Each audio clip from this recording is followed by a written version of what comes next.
আগের দিন রাত থেকেই আমি ভেবে রেখেছিলাম যে এই কাজটা আমাকে পরের দিন সকালে উঠে করতেই হবে, কারণ অনেক দিন যাবত আমি এই কাজটা করিনি। সুপ্রভাত সবাইকে, আশা করছি তোমরা সবাই খুব ভালো আছো। আমিও কিন্তু খুব ভালো আছি। নতুন আরও একটি ভিডিওর সঙ্গে তোমাদেরকে জানাই অনেক অনেক ভালোবাসা। আর দেখো, সকাল সকাল উঠে আমি কিন্তু রান্নাবান্না মোটামুটি বসিয়ে দিয়েছি। রান্নাবান্না করতে করতেই আমি এই কাজগুলো করছি, কারণ আমার ছেলে স্কুলে গেছে আর ও ফিরে আসার আগে আমাকে এই কাজগুলোকে কমপ্লিট করতে হবে। আর আমাদের কাকিমা সকাল সকাল আজকে কাজ করে দিয়েও চলে গেছে। তো যাই হোক, আজকে শুধু রান্না বান্না কাজ, আর এক্সট্রা কোনো কিছু কাজ নেই। এক্সট্রা কাজ বলতে বাসন মাজা, ঘরদোর ঝাড় দেওয়া, মোছা, এগুলো কাকিমা করে দিয়ে গেছে। কারণ যে কদিন কাকিমা আসছিল না, আমাকে একাই করতে হয়েছে। তার জন্য আমি এই ঘরের পরিষ্কারের কাজগুলো আমি করতে পারিনি। কারণ আমি প্রত্যেক সপ্তাহে বা 2 সপ্তাহ অন্তর পুরো ঘর, বারান্দা, রান্নাঘর পুরো ভালোভাবে ডিপ ক্লিন করি, ঝেড়ে পুছে সমস্ত কিছু পরিষ্কার করি। কিন্তু যেহেতু কাকিমা আসছিল না আর আমি আমার মানে ছেলেকে নিয়ে একা পুরো, তার জন্য আমি পুরো এই পরিষ্কারের কাজগুলো করতেই পারছিলাম না। যেটুকু কাজ চালানোর মতো নয় সেটুকুই করেই আমি মানে করছিলাম আর কি। তো যাই হোক, আজ হচ্ছে সোমবার, আমাদের বাড়িতে পুরো নিরামিষ রান্নাবান্না, তার জন্য বেশি চাপও নেই। কারণ নিরামিষ রান্নাবান্না হলেও এটা ওটা রান্না করতে হয়, কিন্তু কালকে রাত্রেবেলায় বললাম না, আমি ভেবে রেখেছিলাম যে এই কাজটা আমাকে কাল করতেই হবে। আর ছেলে যেহেতু স্কুলে গেছে, তাই আমাকে চটজলদি এই কাজগুলোকে কমপ্লিট করতে হবে ও আসার আগে। আর ঘরটা যেহেতু পুরো ঝেড়েছি, তার জন্য প্রচণ্ড যে ঝুল পড়েছিল তা কিন্তু নয়, তাও একটা মন খুঁতখুত করে যে অনেক দিন ঝাড়া হয়নি, সব ধুলো জমে আছে। হ্যাঁ, ধুলোও তো হয় অবশ্যই, সেটা স্বাভাবিক। আর এই দেখো, আমি কয়েকটা তোমাদের জিনিস দেখাই যেগুলো আমার খুব পছন্দের জিনিস। এই দেখো, যেখানেই তাকাবে সেখানেই দেখতে পাবে, কি বলো তো, এই সুন্দর সুন্দর কিউট কিউট ডায়েরি।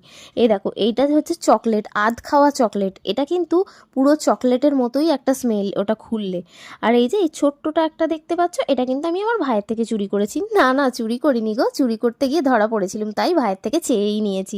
আর যেখানে তাকাবে সেখানেই সুন্দর সুন্দর ডায়েরি পাবে। আর আমার হাজব্যান্ড অফিস থেকে মোটামুটি কিছু ডায়েরি পায়, আবার কিছু কিনেও আমাকে এনে দেয়।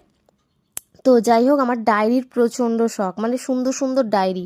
আমি অনলাইন থেকেও প্রচুর ডায়েরি কিনি, সাধারণত কিউট কিউট দেখতে যে ডায়েরিগুলো, এগুলো আমি কত কি লিখি, কি যে না লিখি তার কোনো নিরেকারণ নেই। কিন্তু আমার কেনা বা মানে ডায়েরিতে কিছু লিখবো এরকম কিছু মনে হয়, ভালো লাগে। তো যাই হোক, তার জন্য আমি কিনে কিনে ডায়েরি, আমার ঘরে প্রচুর ডায়েরি, প্রচুর, যেখানে তাকাবে সেখানেই একটা করে হয়তো বা ডায়েরি পেয়ে যেতে পারো। আলমারিতে খুঁজবে, আলমারিতেও 2-3টে ডায়েরি পাবে। তো যাই হোক, আমি যে ঘর ঝেড়েছি প্রচণ্ড ধুলো পড়েছে, হ্যাঁ, তার জন্য চাদর টাদর পুরো তো চেঞ্জ করে ফেলেছি, কিন্তু নিচটা পুরো আবার আমাকে ঝাঁট দিতে হবে। সকালে কাকিমা ঝাঁট দিয়ে মুছে দিয়ে গেছিলো, কিন্তু এই কাজগুলোও তো করতে হবে। তাই পুরো ঘরটা আমি আমার ছেলে আসার আগে পুরো পরিষ্কার করে ফেলবো, নাহলে ও তো এর মধ্যেই বসবে, ঘুরবে। তো যাই হোক, আমি চট জলদি করে পরিষ্কার করে নিই। আর ওদিকে রান্নাও কিন্তু আমার হাফ হয়ে গেছে, আর তরকারিটা বসিয়ে দিয়ে এসে আমি এই কাজগুলো করছি। মাঝে মধ্যে তরকারিটাও দেখতে যাচ্ছি, হ্যাঁ, জল আছে কিনা, জল মরে গেল কিনা। তো যাই হোক, আজকে সকালে উঠে কিন্তু আমি আরেকটা বড় কাজ করেছি, যেটা হচ্ছে ছাদের সমস্ত গাছগুলোকে, মানে টবগুলোকে এলোমেলো করে সরিয়েছি। কারণ একই জায়গায় অনেক দিন ধরে টবগুলো থাকলে সেই জায়গাগুলো একটু কেমন কেমন হয়ে যায়, মানে মাটি জলে এরকম। আমি সব টবগুলোকে ধরে ধরে সরিয়েছি সকালবেলায় উঠে। তারপরে ছাদটাকে ঝাঁট দিয়েছি, তার জন্য না আমার প্রচণ্ড কোমরে ব্যথা হয়ে গেছে গো। তো যাই হোক, এগুলো তো করতেই হবে। আর কোনো জায়গায় এই অপরিষ্কার বেশ কিছুদিন করা হয় না, তারপরেই আমার মনটা যেন খচখচ করে যে অনেক দিন তো এই কাজটা আমি করিনি। যাই হোক, তো আজকে সমস্ত ঘরটা ক্লিন করেছি, এর পরের দিনে বারান্দাটা করব, তারপর একদিন রান্নাঘরটা করব। এইভাবেই আমি ভাগ ভাগ করে করতে থাকি, কারণ একদিনে সমস্তটা করা সম্ভব নয়। আর এই যে দেখছো, ঘরটা আমি পুরোই পরিষ্কার করেছি, বিছানার চাদর ফাদর সমস্ত কিছু চেঞ্জ করেছি, কিন্তু আজকে সোফার কভারটা চেঞ্জ করা হলো না। এটা আবার কালকে করব, কারণ এখন মোটামুটি বাজে 10টা 15 ঘড়িতে, আর আমার ছেলের আসার টাইম হয়ে গেছে। তো চটপট করে আমাকে এখন ঘরটা ঝাঁটও দিয়ে ফেলতে হবে। ও যদি এসে যায়, আমি ওকে নিয়ে আর কিছু করতে পারবো না।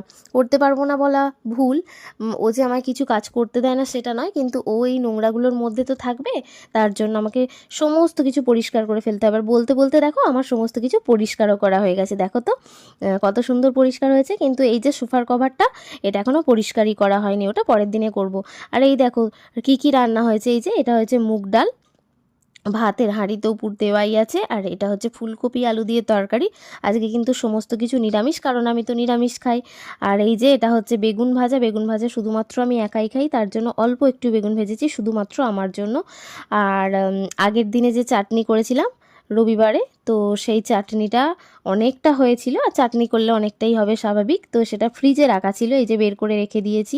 আর আমার হাজব্যান্ড সমস্ত কিছু গুছিয়ে দেবো, ও অফিসে নিয়ে চলে যাবে, অফিসে খাবে। আর এই দেখো এখানে দুটো ডিম লাস্টে সমস্ত কিছু হয়ে যাওয়ার পর সিদ্ধ বসিয়ে দিয়েছি, কারণ আমার ছেলের আর আমার হাজব্যান্ডের দুজনের দুটো ডিম। আর আমি স্নান টান করে ফ্রেশ হয়ে নিয়েছি, আমার ছেলেরও স্নান হয়ে গেছে, ওকে খাইয়ে দাইয়ে সমস্ত কিছু গুছিয়ে নিয়ে করিয়ে দিয়েছি। তারপরে আমিও ফ্রেশ হয়ে গেছি।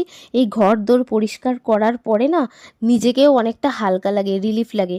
কিন্তু পুরোটা যতদিন না করতে পারবো ততদিন আমার মন খুচখুচ করবেই যে এইটা করিনি ওইটা করিনি। চলো টাটা, দেখতে থাকো আমার ভিডিও, আবার দেখা হবে পরের ভিডিওতে।